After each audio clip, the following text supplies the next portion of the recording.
Assalamualaikum warahmatullahi wabarakatuh. Salam SHMK Sinau Hukum Melek Hukum. Pemirsa SHMK yang berbahagia, yang sejahtera, sentosa, sebangsa dan setanah air dimanapun Anda berada. Kembali dengan saya melalui channel SHMK Sinau Hukum Melek Hukum, channel kesayangan dan kebanggaan kita bersama, channel untuk belajar hukum khususnya KUHP baru, Undang-Undang Nomor 1 tahun 2023 yang akan berlaku nanti di 2 Januari 2026. Kita saat ini pada video yang ke-138 dan kita akan membahas pasal 310 KUHP baru. Bunyi pasal 310 KUHP baru adalah demikian. Setiap orang yang secara melawan hukum merusak, menghancurkan atau membuat tidak dapat dipakai lagi bangunan untuk menahan air atau bangunan untuk menyalurkan air yang mengakibatkan bahaya banjir dipidana dengan pidana penjara paling lama 7 tahun. Nah, akan saya sampaikan bangunan untuk menahan air itu ya, kalau di sini di wilayah saya itu ada waduk kan, ada waduk. Nah, waduk itu kan ada bangunan yang bendungannya itu kan, ada bendungannya yang di dalamnya juga ditanami alat-alat untuk mengukur getaran, ada intik-intik itu yang akhirnya air dari waduk itu masuk ke intik itu dan masuk keluar nanti lewat terowongan. Ini untuk melakukan pengelolaan air. Kalau meludak, kalau bahasa Jawanya itu kalau meluber, itu maka ada yang lewat jalur terowongannya, ada yang lewat atas sehingga ada kayak grojogan itu kan. Kalau bahasa Jawanya grojogan, itu bahasa Indonesianya apa tuh itu? Ya saluran air di atas itulah akhirnya. Nah, itu kalau itu bendungan. Ada juga yang penampungan namun untuk perjalanan penyebarannya itu hanya peresapan di lingkungan, namanya embung gitu kan. Misalnya di suatu daerah tinggi, biar bawah kanan kirinya di sekitar itu tetap memiliki air, pada musim hujan dibuat embung, air hujan dan air dari sekeliling masuk ke sini, namun penyebarannya adalah melalui peresapan di dalam tanah. Kemudian kalau bangunan-bangunan yang untuk menyalurkan air, kalau biasa disebut dengan nama irigasi, atau kalau bangunan ada yang sekunder, ada yang primer, ada yang kecil-kecil ke sawah-sawah dan sebagainya. Nah, itu yang untuk menyalurkan air, atau bahasa selokan juga bisa, kanal juga bisa disebut kanal. Yang intinya adalah untuk mendistribusikan air ke area yang dituju, biasanya ya area pertanian. Selain pengendalian banjir, juga untuk area pertanian. Dari suatu tempat waduk itu tadi disalurkan ke berbagai tempat. Nah, ini dirusak. Dan untuk merusaknya ini harus melawan hukum. Ya tidak ada keperluan, memang tujuannya jahat, merusak saja.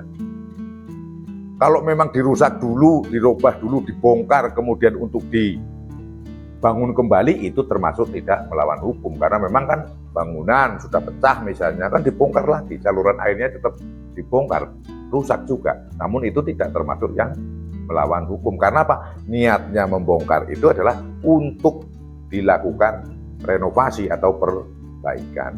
Namun kalau yang melawan hukum ya merusak saja. Merusak berarti sebagian, dijebol sebagian. Menghancurkan lebih dahsyat lagi, habis namanya hancur. Kok satu bendungan itu diledakan, belum itu kayak film itu hancur, airnya langsung tumpah gitu, pasti menimbulkan bencana banjir. Atau membuat tidak dapat dipakainya lagi bangunan untuk menahan air. Jadi begini, kalau bangunan-bangunan yang untuk menahan air itu termasuk pintu-pintu air. Nah, pintu air inilah oleh petugas-petugas irigasi itu yang selalu dijaga. Apabila ini airnya besar, banjir, pintu ini dibuka. Maka air yang banjir ini akan tersalur ke saluran-saluran yang lebih kecil. Oh, begitu situasinya sudah landai, tidak banjir lagi, ditutup sehingga mengalir lewat saluran utama. Nah ini pintu airnya ini dirusak sehingga tidak dapat digunakan lagi, tidak bisa dibuka pada saat banjir, sehingga tidak tersalur ke saluran-saluran atau cabang-cabang irigasi yang lebih kecil. Dan karena itu posisinya tidak tersalur, maka seluruhnya masuk ke saluran utama. Lah saluran utama ini kan bisa meluap, dan meluap itu bisa menimbulkan bahaya banjir karena tidak Nah, kejadian-kejadian atau perbuatan-perbuatan yang merusak, menghancurkan, atau membuat tidak dapat dipakai lagi bangunan untuk menahan air atau bangunan untuk menyalurkan air mengakibatkan bahaya banjir. Nah, sekali lagi, pernah ada kejadian gorong-gorong di Jakarta itu yang dimasuki kabel. Nah, itu termasuk apa? Itu termasuk yang perbuatan yang mengakibatkan bangunan itu gorong-gorong air itu tidak dapat dipakai lagi. Kenapa saya ngomong seperti itu? Nah, karena kan tersumbat oleh kabel-kabel itu. Yang tujuannya adalah untuk mengaliri air. Karena tersumbat maka airnya kan meluber kemana-mana, tidak bisa mengalir. Nah, sehingga perbuatan ini bisa tidak dicantumkan dalam KUHP baru ini. Maksud saya adalah apa saja perbuatannya itu bisa jadi. Bisa merusak, termasuk bisa menyumbat dengan sampah, menyumbat dengan kabel-kabel itu, gorongan-gorongan air yang ada di bawah tanah itu, instalasi air yang ada di bawah tanah itu, sehingga dia tidak dapat dipakai lagi. Tidak dapat dipakai sebagaimana mestinya, maka mengakibatkan banjir. Dan itu fakta yang ada. Bahwa bahaya banjir ini sangat memprihatinkan kalau sampai terjadi. Kendaraan langsung rusak, harus servis untuk menyalakan, menghidupkan mesinnya lagi. Lumpur-lumpur perabotan rumah tangga kena lumpur, kena tanah, kena air, kasur jelas tidak bisa dipakai lagi. Porak-poranda kalau sampai banjir rumah. Belum kalau rumah-rumah yang bisa hanyut, bisa hilang. Nggak hanyut saja itu sudah menimbulkan kerugian. Maka betul, setuju saya untuk pasal 310 ini ancaman penjaranya cukup tinggi, yaitu 7 tahun.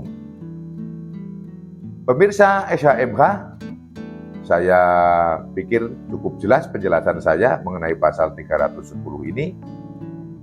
Semoga bermanfaat dan apabila ada salah mohon dimaafkan, berikan kritik yang membangun. Jangan lupa dan tidak bosan saya memohon kepada seluruh pemirsa SHMK yang budiman untuk mendukung channel SHMK dengan subscribe, nyalakan notifikasi karena masih banyak dan sudah cukup banyak video-video yang diupload oleh channel kesayangan kita itu SHMK. Sinau hukum, melek hukum. Wassalamualaikum warahmatullahi wabarakatuh. Terima kasih.